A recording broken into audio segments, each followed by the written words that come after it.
Hello, this is Bob Tumeth, Director of Labor and Employee Relations for St. Louis Community College. Welcome to this overview of our 2018 Voluntary Separation Incentive Program plans and the various features of the two plan options that are being offered to eligible employees. What we'll be covering in this presentation is a little bit of the background in terms of how we've gotten to the January 5th, 2018 implementation point, and then the various elements of the programs in terms of things like the election period, separation dates, incentive options, waiver of rights, and then importantly, the benefit plan options themselves. In terms of background, the 2018 VSIPs result from three primary events. One is the recommendations from the 2017 budget response teams, and then subsequently the Board of Trustees resolution, which was approved at the November 30th, 2017 Board of Trustees meeting, and then the approval of these specific VSIP plans that occurred at a special meeting of the Board of Trustees on December 19th of 2017. With respect to background, the 2018 VSIPs resulted from recommendations in 2017 from the Budget Response Team. The Board of Trustees approved a resolution at its November 30th, 2017 board meeting, and then subsequently at a special meeting approved the specifics of the two VSIP plans now being offered.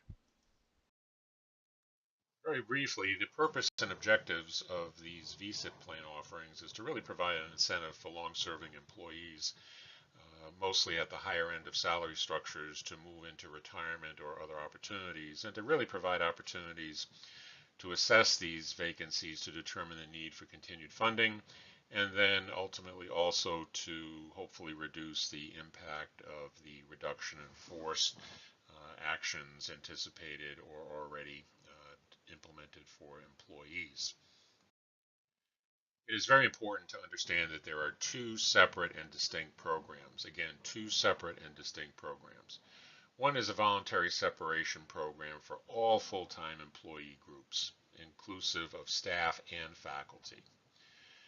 Separately, there is an offering of a VSIP program for faculty only, and again, for faculty only. So again, two distinct program offerings, one for all employees, staff and faculty, and then a second plan for faculty only. Although there are two separate and distinct plans, the eligibility criteria is exactly the same.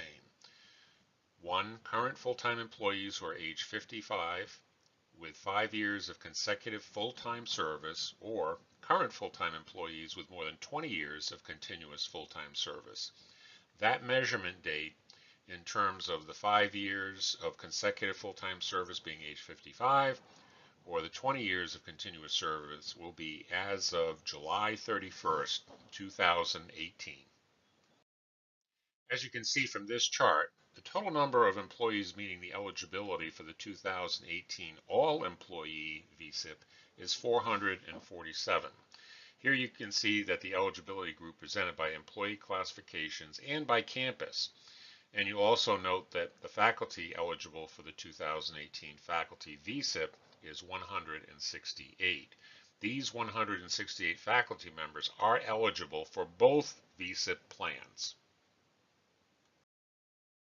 Here again, you can see the 168 faculty members are eligible for both VSIP plans. Eligible employees who wish to participate in either of these programs must make a written election during the enrollment period, which exceeds the statutorily required 45 calendar days for consideration. The enrollment period begins on January 5, 2018 and ends on February 20, 2018. No late election forms will be accepted. There is a 7-day revocation period which follows the submission of the signed election form. Please keep in mind that the election form can be submitted at any time during the 45-day consideration period. However, employees are being afforded the maximum 45-day consideration period if they so choose, followed by a 7-day revocation period should they submit their election form. However, Were an employee, for example, to submit an election form in 5 days after January 5th, 2018, then they would have 7 days thereafter to revoke that election. How was the election process conducted?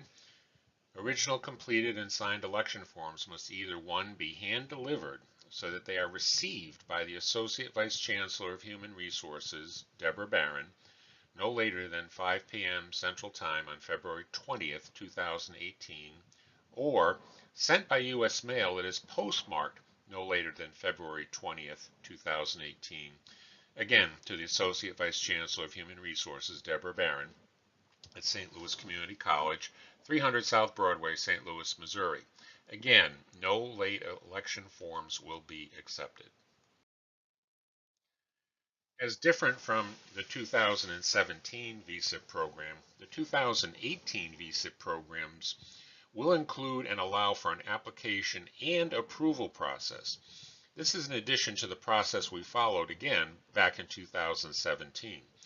To ensure program viability and to protect the college from loss of critical programs, an approval process will be put in place. For the 2018 VSIP for all employees, the leadership team and chancellor will be responsible for review and approval. For the 2018 faculty-only VSIP, the Vice Chancellor for Academic Affairs will be responsible for review and approval. Those employees electing to participate in the programs will be notified of the determination of the approval or not within 10 days of the decision. An appeal may be submitted by the employee to the Chancellor directly, who will make a final determination. The Chancellor's decision, again, will be final. The last day of employment and the date of separation of employment from the college for employees who elect to participate in the faculty VSIP will be July 31, 2018. This date will allow savings from the VSIP to possibly reduce the number of faculty being subjected to reduction in force at the end of this contract year, May 14, 2018.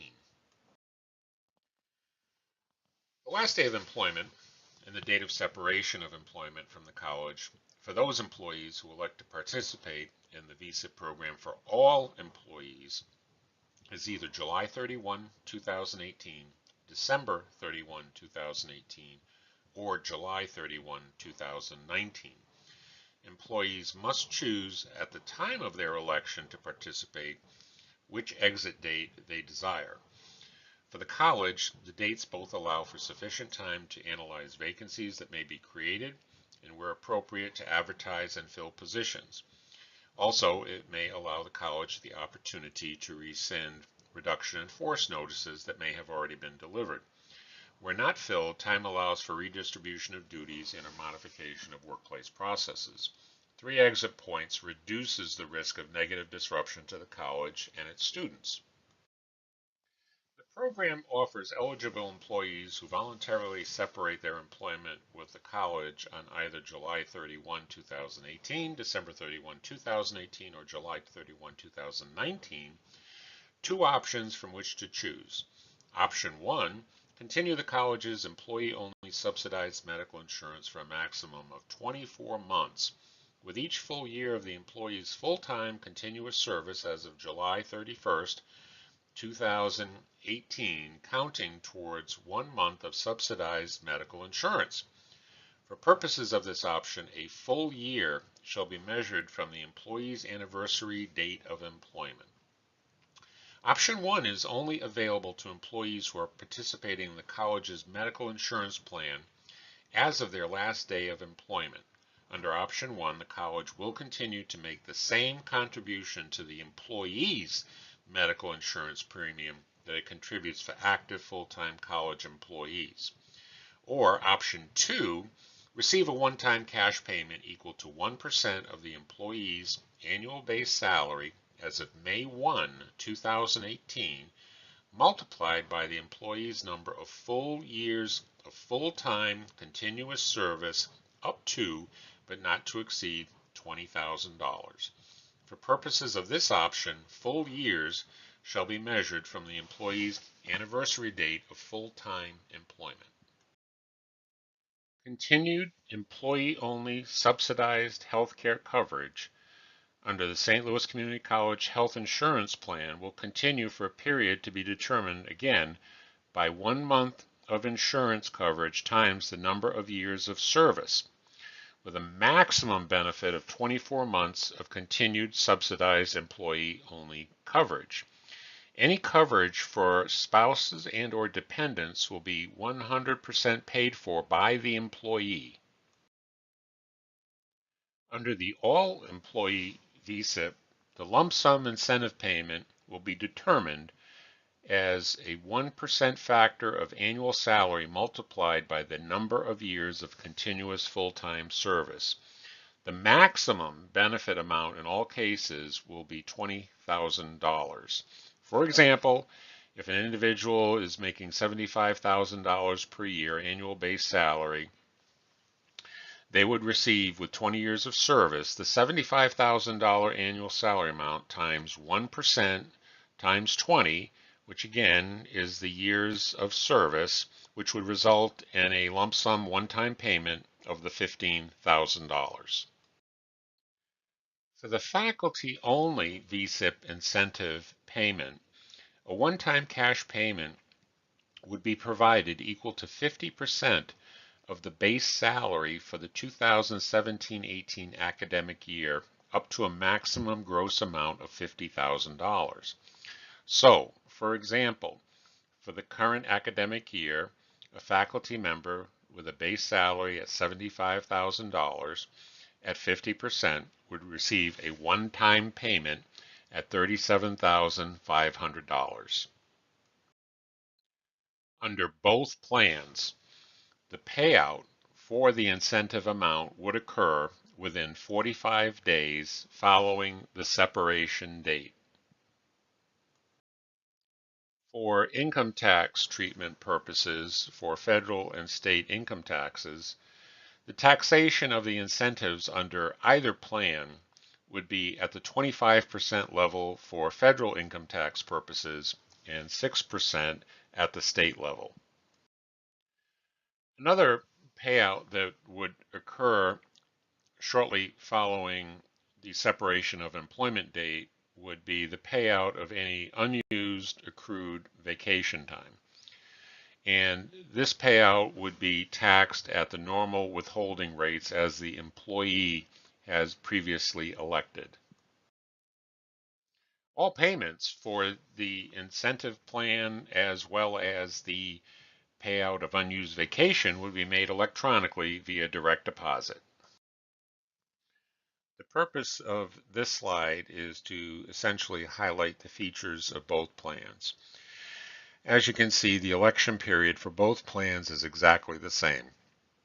January 5, 2018 through February 20th, 2018. The benefits, however, under the faculty-only VSIP are again the 50% of the 2017-18 base salary to a maximum of $50,000 with a definitive and only option separation date of July 31, 2018. Under the all-employee VSIP, however, the benefit maximum is $20,000 and there is a medical health care subsidy for a maximum of up to 24 months commensurate with years of service. There are also 3 separation date options that are again at July 31st, 2018, December 31st, 2018, and July 31st, 2019. In terms of benefit options, upon retirement, there are a number of considerations. There's medical insurance. There's also dental and vision care coverage that's provided under COBRA, life insurance options, and also emeritus privileges. This chart presents a lot of information, and I encourage you to look at it carefully. What it basically shows is that based upon the tier of coverage that you elect, reading from left to right, what the full monthly premium cost is, which basically combines both the employer and the employee contribution towards the total cost of the premium that's shown in that full monthly premium column. Next, from left to right, is the current active employee cost per month for those respective tier level of coverages. So, for example, single, you should be currently paying $68.89 per month for that level of coverage. Again, continuing to the right is a column which is captioned retiree costs per month.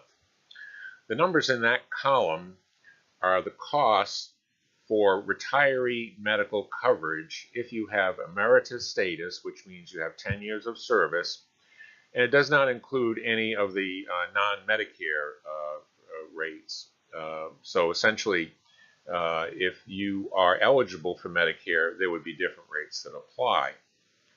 The next column, captioned VSIP costs per month, shows what the cost would be should you elect the option to continue employee-only subsidized healthcare insurance under the VSIP plan for all employees.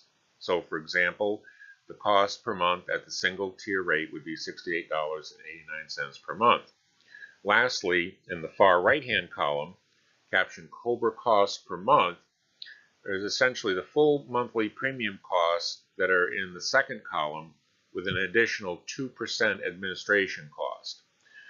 That would be the different levels of cost if you were to not have retiree coverage nor elect to participate in the VSIP program to continue benefit options, but if you were to take the lump sum option but wish to continue your healthcare insurance.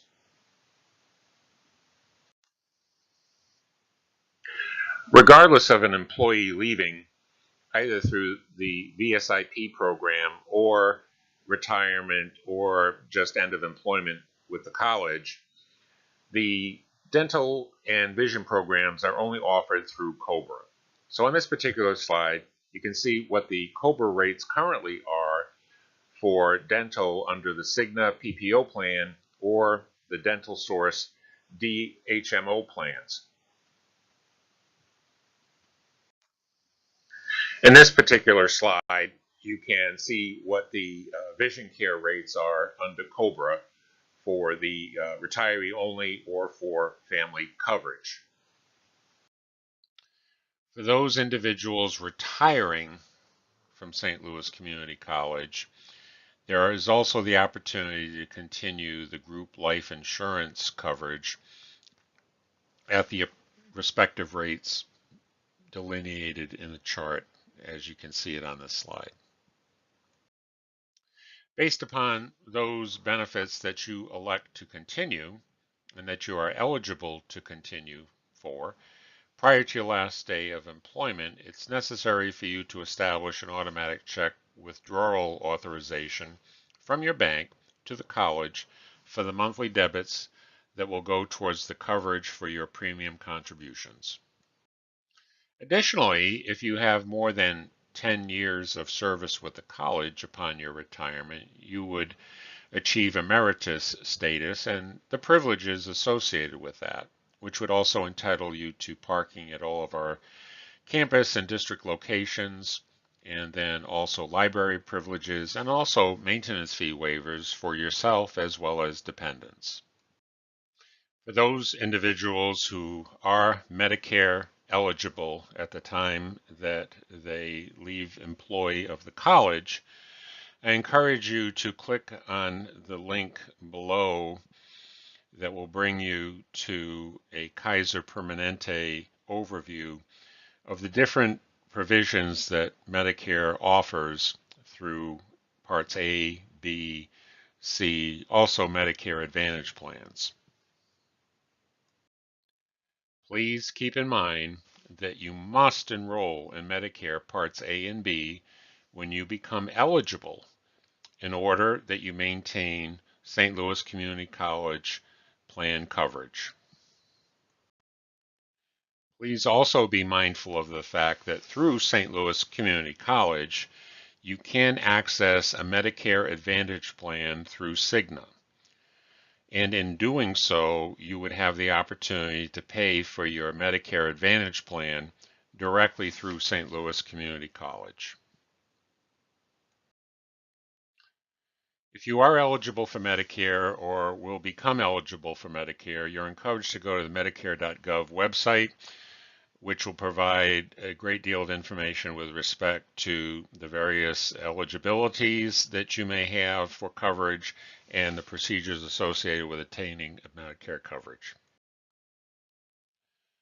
If you need additional information or have questions with respect to either of the voluntary separation incentive programs, any of its features, or anything that may impact you personally, please contact me directly. My information is here in terms of both my office telephone number and my email contact. I hope that this presentation has been helpful and informative, and I certainly welcome any questions or needs for information that you may have.